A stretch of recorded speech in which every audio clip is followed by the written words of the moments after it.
Hey everybody, my name's Owen. As Owen, to be clear, yeah, Owen. To be clear, I am from PagerDuty. Yes, thank you. So yes, to start off with, I was told that presentation needs GIFs. I thought I had to have at least one. This one seemed the most appropriate. Basically, this is a talk on. Essentially, PagerDuty back in June had the misfortune of watching our Cassandra cluster like crumble, fall to pieces, and melt. And so this is essentially a story of that and the lessons learned from that. Yeah, you always just shut your eyes, right? Like, but there's always the one guy who doesn't, and that was us.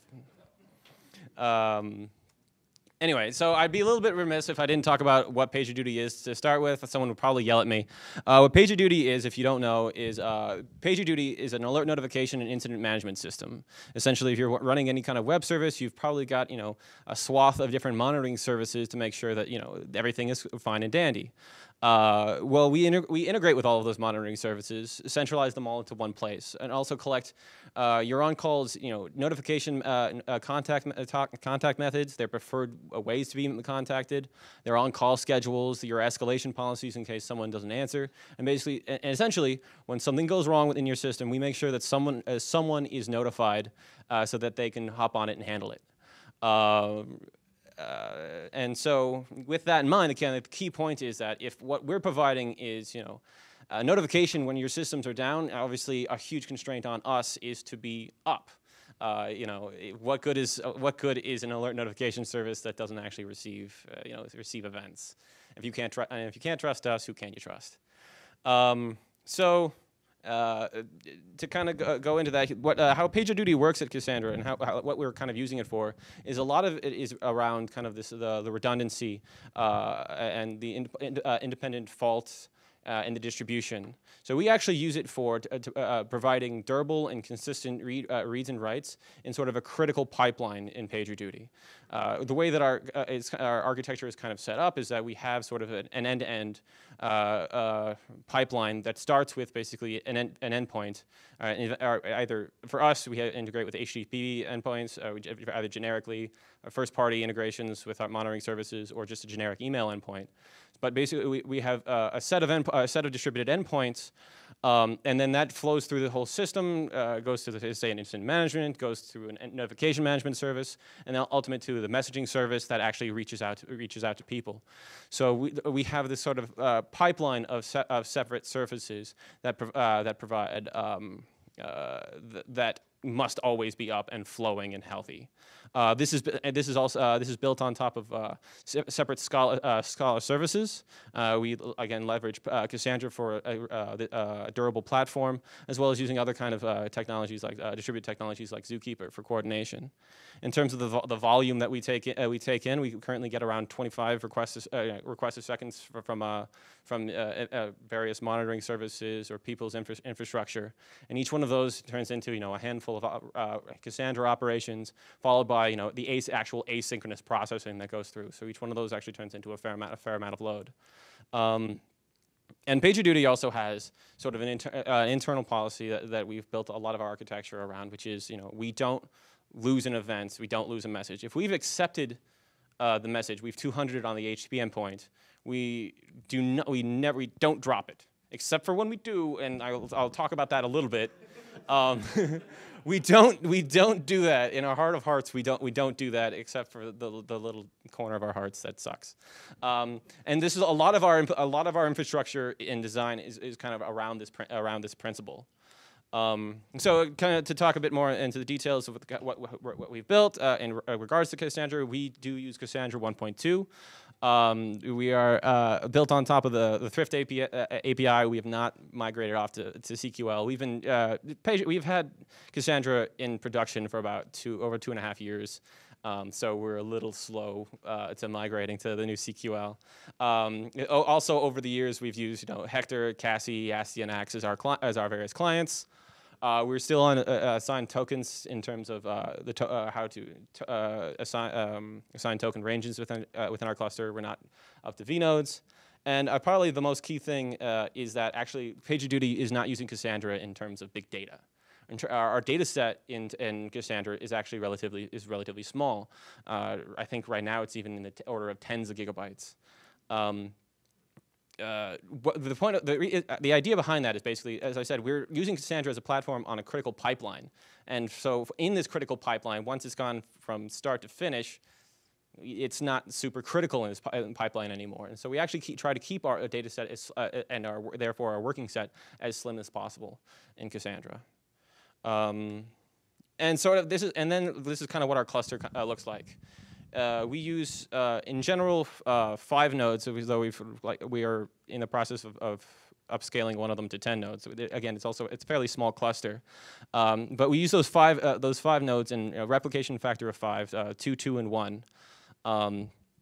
In multiple different DC regions. And actually in this graph, basically DCA is AWS West 1, DCB is AWS West 2, and DCC is Linode Fremont.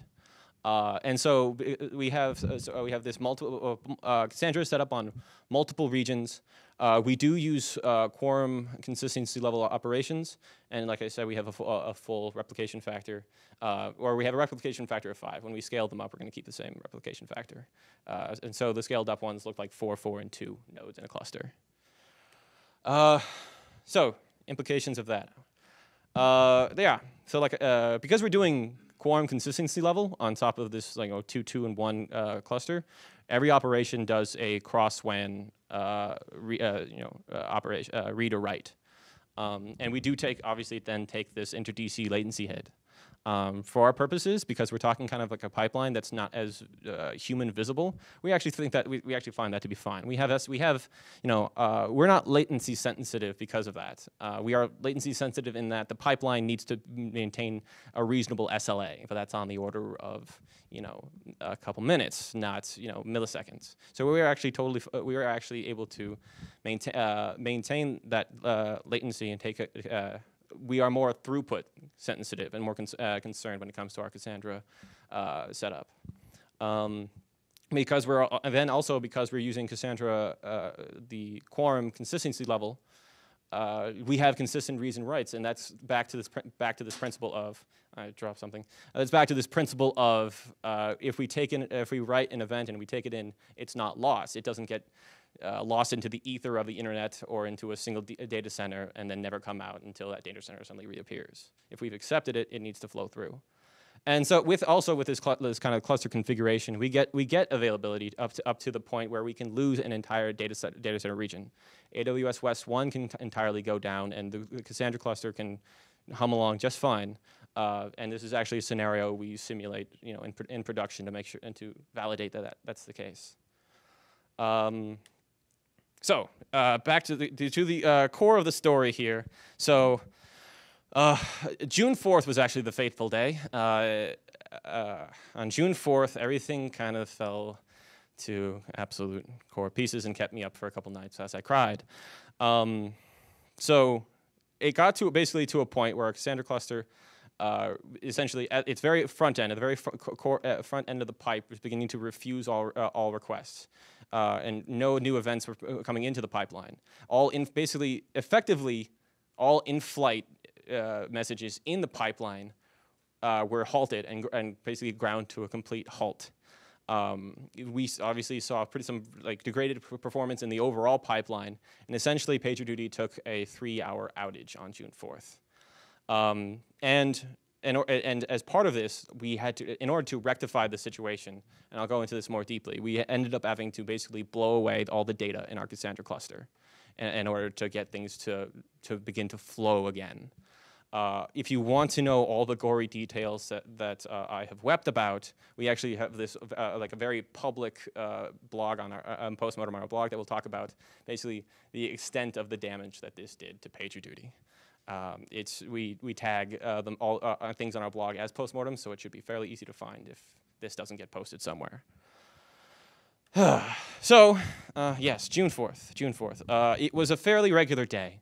There was no on June 4th. There was no particular changes in our in terms of our input volume.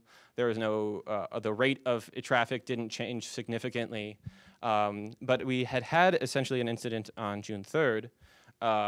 The day before. So what happened on June 3rd was that we actually saw some degraded, just a minor blip in our cluster. Someone's laughing at me because I called it minor. We had an issue with our Cassandra cluster the day before, and what basically we were seeing is that our compactions and our repairs began to take longer and longer. It's so long that actually we were beginning to see compactions and repairs starting, compactions were starting to happen at the same time as repairs, and it was happening on multiple nodes, up to the point where essentially enough nodes were having issues that the whole cluster was not performing properly.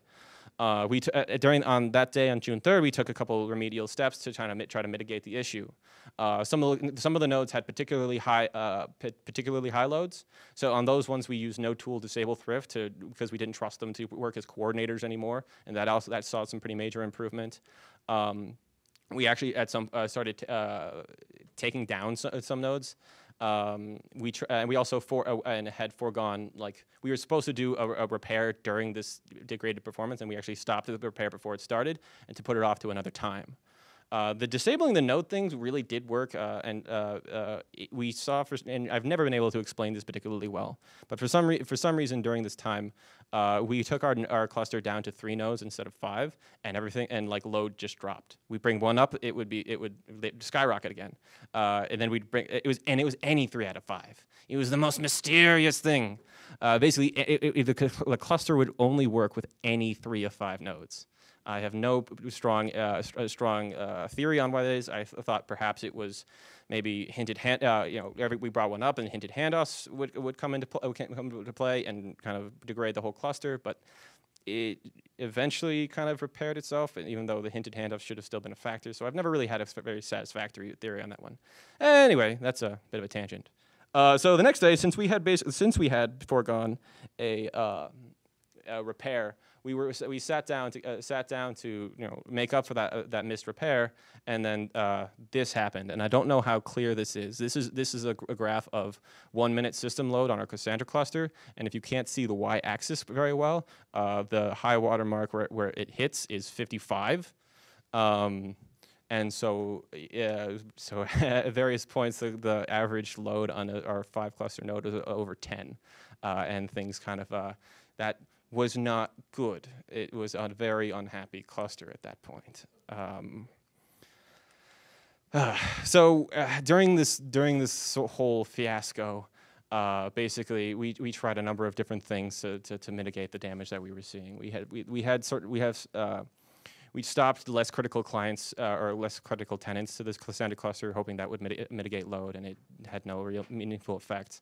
We tried to disable thrift on the more unhappy nodes to no real effect. We tried replicating the random thing where we took down nodes and we couldn't explain, and that had no effect. So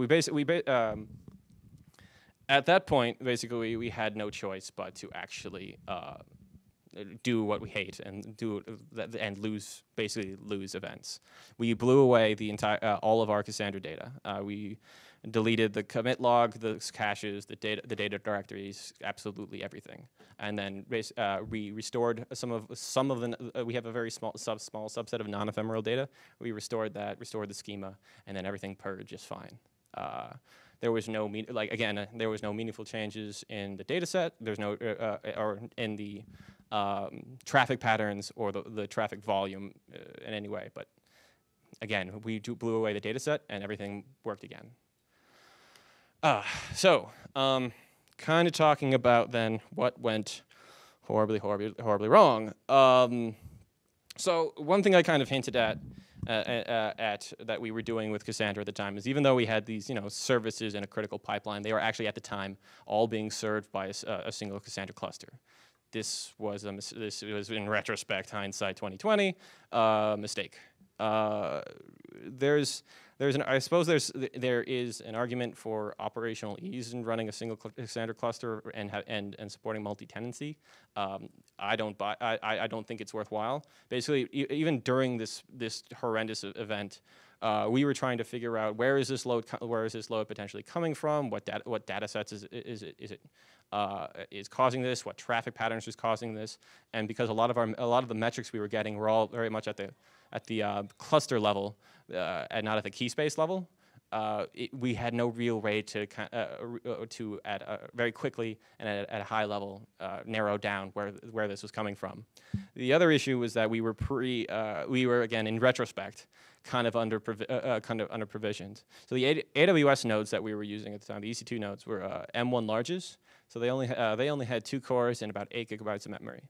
So when looking back, you can definitely see in our metrics that the CPU was hurting, but I think it was definitely also the memory constraints that we were having that was really harsh. And I'll show a little bit more about that in a second.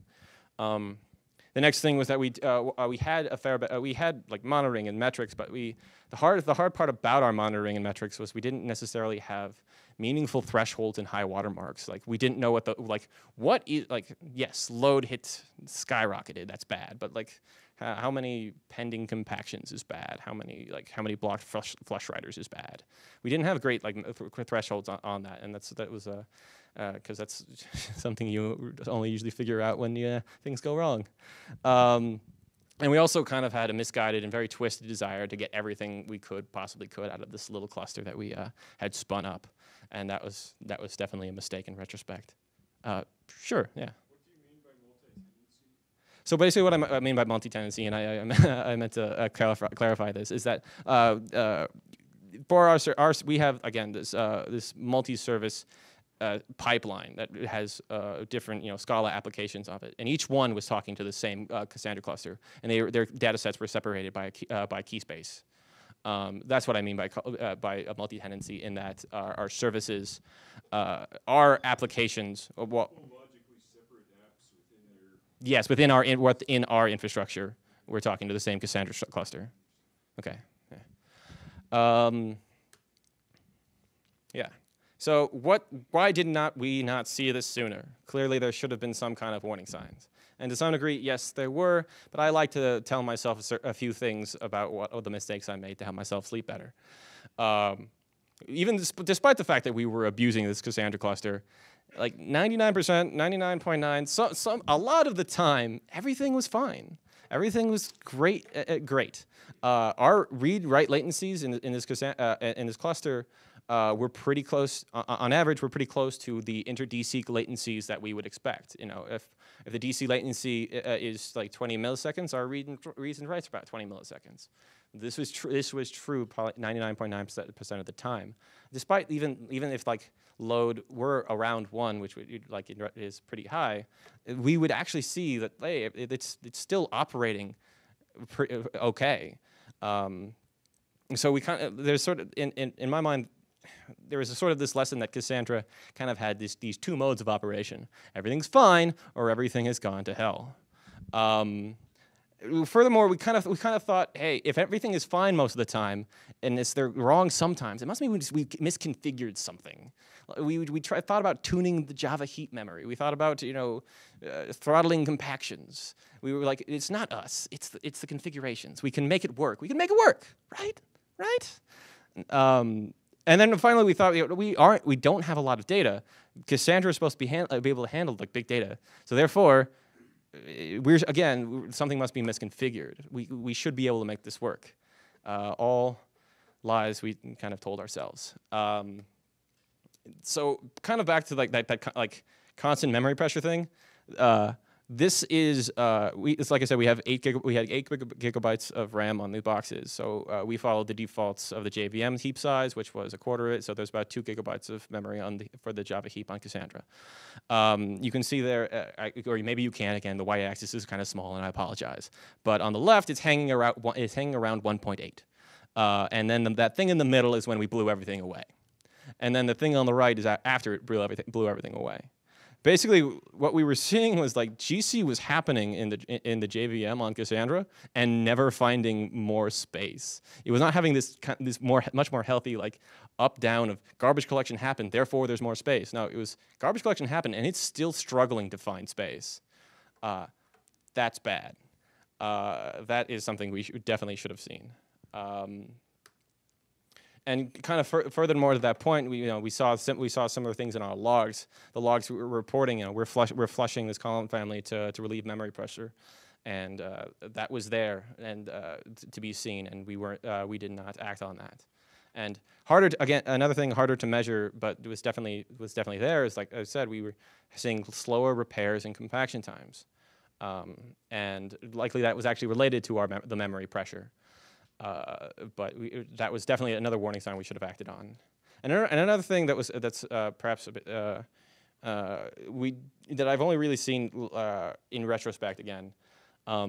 We were measuring operations latencies in terms of like average, median, 95th percentile, and we were largely looking at them at the median. Like, what is the median and average? Does that look sane? Right now, in our semi-healthy, what we consider to be a healthy Cassandra cluster, we see maybe about a 30–40% difference between like median latency and P95 latency, and some of that can be chalked up to we're doing WAN operations. Some of that can just be jitter from the network. Some of that can be and some other we have a heterogeneous cluster, so because we are on multiple different providers. So we can't. So maybe some of that can be chalked up there because they're different nodes. Some of it we've also seen just because we have different latencies links between DCs that actually load doesn't actually distribute perfectly in our cluster. So we actually see some asymmetric load in our cluster that could explain a difference between our P95s. At the time, though, looking back, the difference between our median and our P95 was actually closer to 150% latency difference. Which is actually something we see in some of our wide row reads and some of our admitted anti-patterns. But if you look back, we see these on even like our very standard very simple key value reads and writes on skinny rows that should be very quick and easy and stable in Cassandra. But we were seeing like the median and the P95 deviate pretty severely. So. After that, particular day, the aftermath was particularly rough. We blew away the data set, and everything was fine. But obviously, in our minds, that was only going to buy us a little bit of time. So we had to take some pretty clear steps. First off, we bumped up every single node immediately to M2 X2 largest, so that they had 4 cores and 32 gigabytes of RAM. Again, I think the gigabytes of RAM there made a huge difference. We stopped serving multiple apps off of the same Cassandra cluster. This actually required a huge amount of work on our side at the application level to do this kind of like hot migration. It was a lot. It was actually turned into a lot of work, but it was absolutely necessary and absolutely a great benefit. And then we also began watching metrics we hadn't been watching before. In particular, a lot of them around the sort of like the pending task metrics you can get out of the JMX. Things like pending read digests, pending compactions, flush block writers is one that I've been seeing as being a pretty good indicator of load and needing to scale, and also drop messages. Your drop messages are just bad. Just if those start happening, you should begin to worry. And then we had kind of a set of lessons to learn. As I said before, Cassandra feels like it has basically everything is fine or everything is very much not fine. It has very steep performance degradation. And with that in mind, it is very, very important to stay kind of ahead of the scaling curve. Don't ignore warning signs that something might be wrong. Just scale it. It should be easy to scale. And don't try to squeeze too many configuration issues. It should be easy to scale is the next lesson. This is a common operation that you'll be doing because it's a Cassandra cluster. Like, it's one of the reasons you're probably here. I know that I am, is because it scales well. So like the operation that comes that you need to do in order to scale it is something that you should definitely practice and be comfortable with in case you have to do it in a pinch. And the next thing is basically, because I mean, understand that Cassandra, the performance of Cassandra deteriorates as like the data set takes shape. It's not necessarily the operations that are going on right now. It has a lot to do with the data set that's underneath. Then all this kind of comes from maybe the width of your rows or just how much work it takes to do repairs and a lot of the basically background asynchronous anti-entropy stuff. So don't make the same mistake that we did and believe that just because your latencies and operations are still quick means that everything is fine, because everything might not be fine. And again, one last time, I don't think that like multi-tenancy, I don't think is worthwhile. Whatever operational ease that you can get out of multi-tenancy and running a single cluster with multiple clients should be kind of mitigated if you have a nice, robust, and flexible and extensible like management and infrastructure configuration. So we internally use Chef, and so it should be you should be fairly easy to use those kind of management tools to bring up and configure and start running new clusters. It wasn't for us at the time, I'll admit, but we've since made it easier. Cool. Having talked a little fast, I think that's kind of all from me. Thank you very much for listening. I would be yelled at if I did not say that PagerDuty is hiring. Someone really will yell at me.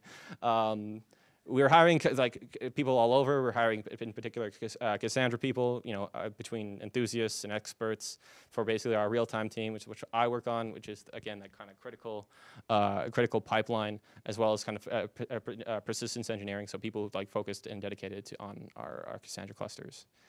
I got some links there, but generally, if you go to pagerduty.com/jobs, you'll find your way. Great.